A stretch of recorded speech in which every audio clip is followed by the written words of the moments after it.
Hey, what's up, and welcome to my tutorial on some of the Shroomless shortcuts in Mario Kart 8 Deluxe.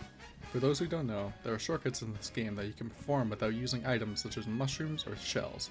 Here's an example of a no item shortcut.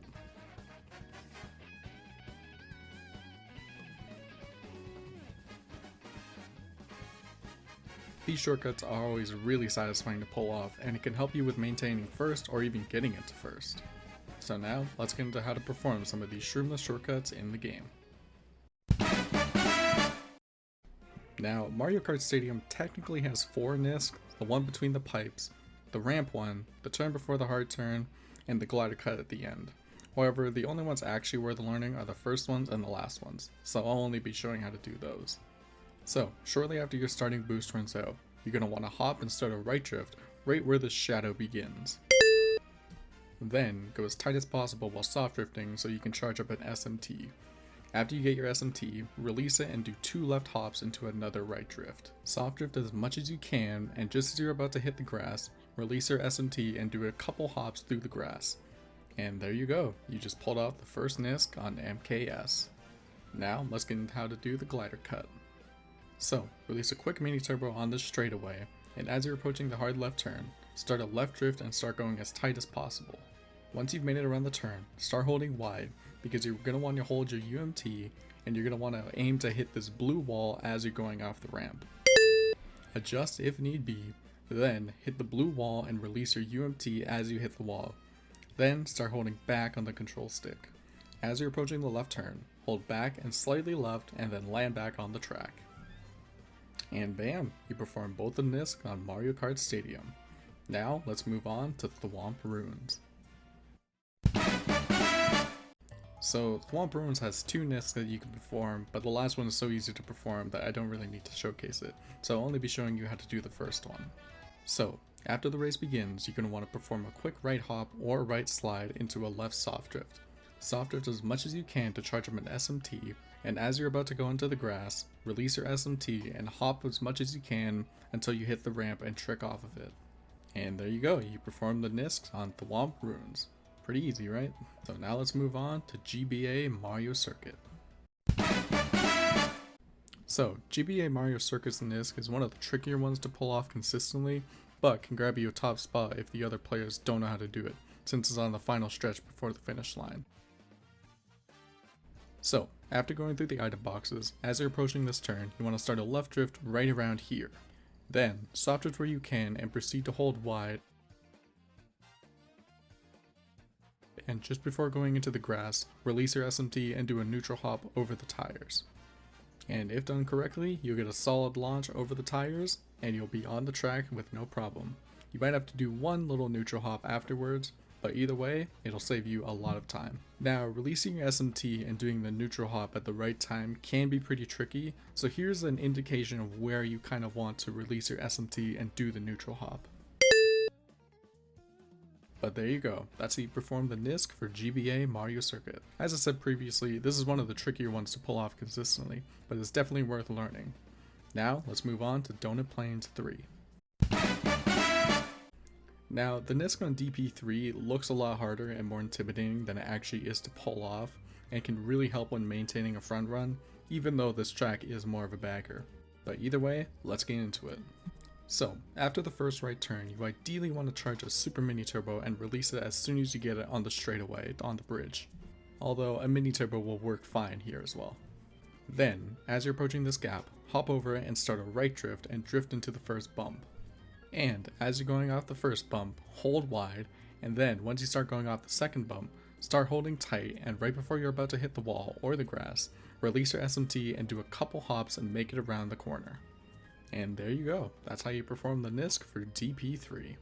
Now, let's go on to Royal Raceway. Now, Royal Raceway's nisc is one of, if not the easiest to pull off in the game, but it's still very satisfying. So let's see how to do it. So, after releasing your mini turbo on the right turn, start a left drift and soft drift where you can. Aim for the ramp, and just before going into the grass, release your mini turbo and do a neutral hop. This will give you enough air to make it to the ramp without losing too much speed. And yeah, it really was that easy. So with all that, let's move on to Tick Tock Clock. Now, I will say that I am not very good at the TTC niscs, but I will try my best to explain them. So, shortly after the race begins, start a left drift, and ideally you want to charge up an SMT, however a mini turbo will work too. Do a quick right hop to realign and trick off the ramp. Then, start aiming for this part of the clock. Then once you're close enough, start a left soft drift and charge up a quick mini turbo and release it into a trick off the first bit of the clock. After you land, do a quick right slide to realign and then trick off the middle of the clock. And there you go, that's how you perform the first nisc of TTC. Now, let's move on to the ending nisc. Do a quick mini turbo on the turn after the spinning cogs and chain that into another left drift. Soft drift initially and then start holding wide.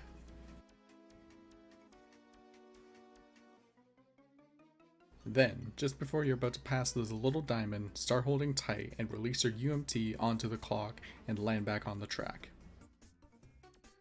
And there you go, you performed the niscs for TTC.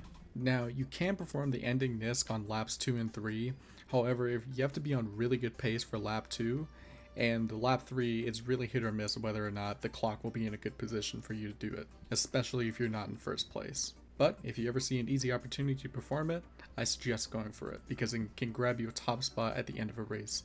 But now let's move on to Dragon Driftway. Now the Dragon Driftway nisc is in my opinion the best looking out of them all because it just looks and feels the best to pull off consistently. So let's get into how to do it. So after the hard left turn, release your SMT or UMT on the straightaway before the right turn. Doesn't matter which. Then, as you're approaching the right turn, do a quick left slide into a right soft drift and go as tight as possible. Charge up a UMT and release it into 2 left hops, and then start a right soft drift. Soft drift as much as you can, and when you're about to fall off, release your mini turbo and do a quick right hop. And this should give you enough momentum to clear the gap. And there you go, you performed the nisc for Dragon Driftway. Now this is definitely one of the hardest ones to pull off consistently, but my biggest tip is to do the left hops as quickly as possible because I found if I did one even slightly too slow, I would lose too much speed and be unable to clear the gap. But with all that, let's move on to Big Blue. Now Big Blue has some of the easiest shortcuts to pull off, so let's get into how to do them. After the glider section, as you're approaching this boost panel, start a right drift as you're going off of it and hold slightly wide initially. Then, once the railing is almost gone, go tight off the track and land back on it to release an SMT or a UMT, and trick off the ramp. Then, go straight, and as you're approaching this end of the fence, start a left drift and go off the track and soft drift while in the air to charge up an SMT. You might have to hold down a little bit because you don't want to stay in the air too long as it is the slowest. But now for the ending niscs. So, after the coin section, start a right drift on the purple path and charge up a super mini turbo, although a mini turbo will work too. Then, chain that into a left drift off the boost panel to swap roads and release your mini turbo in midair. Then, hit the first boost panel, and as you're about to hit the second boost panel, start a left drift and start going off the track. Hold back slightly on the control stick so you don't hit the wall and fall off. Now, you can choose to go a little wider to get the item boxes, or you can keep going tight and go as far as possible. But after you land, release your super mini turbo and trick off the ramp.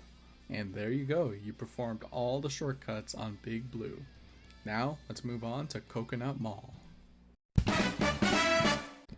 Now, the Coconut Mall cut is pretty simple and easy to learn. However, it can also be pretty risky if you get target shocked or hit out by a shell, or someone traps it with a banana.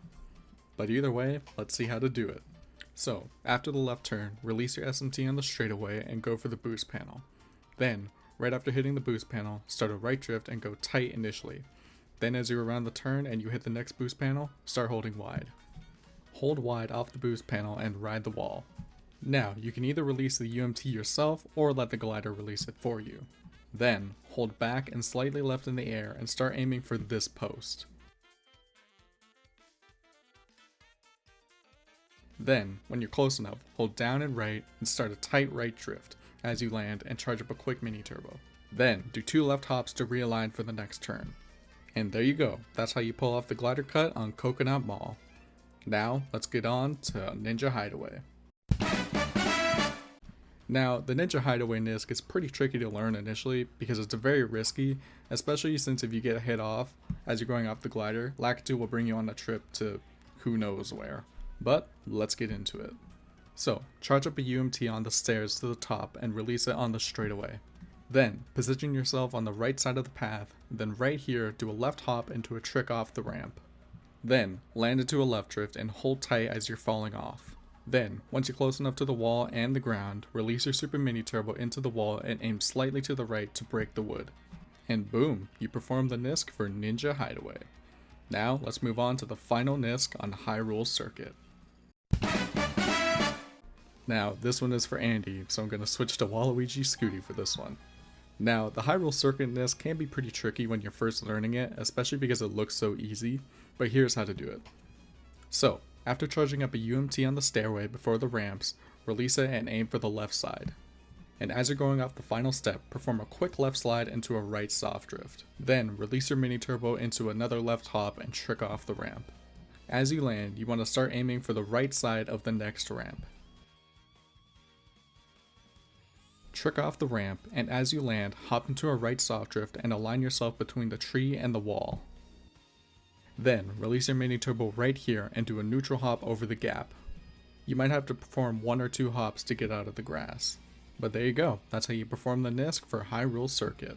Now, my biggest tip for this nisc is to release your mini turbo earlier than you think you should, because the biggest problem I see people run into is they get the mini turbo and do the neutral hop, but they get no air and end up going into the grass. The reason it happens is because you release the mini turbo too late and get no air from the tiny ramp bit of the track. So always try to release your mini turbo slightly earlier than you think you should. But there you go, that's how you perform some of the niscs in Mario Kart 8 Deluxe. Now, I obviously didn't go over every nisc because some of them I didn't see as worth going over, and some of them are so hard to pull off that I didn't have the time nor effort to do them and teach them. But either way, I hope you got something out of this video, and as always, Godspeed.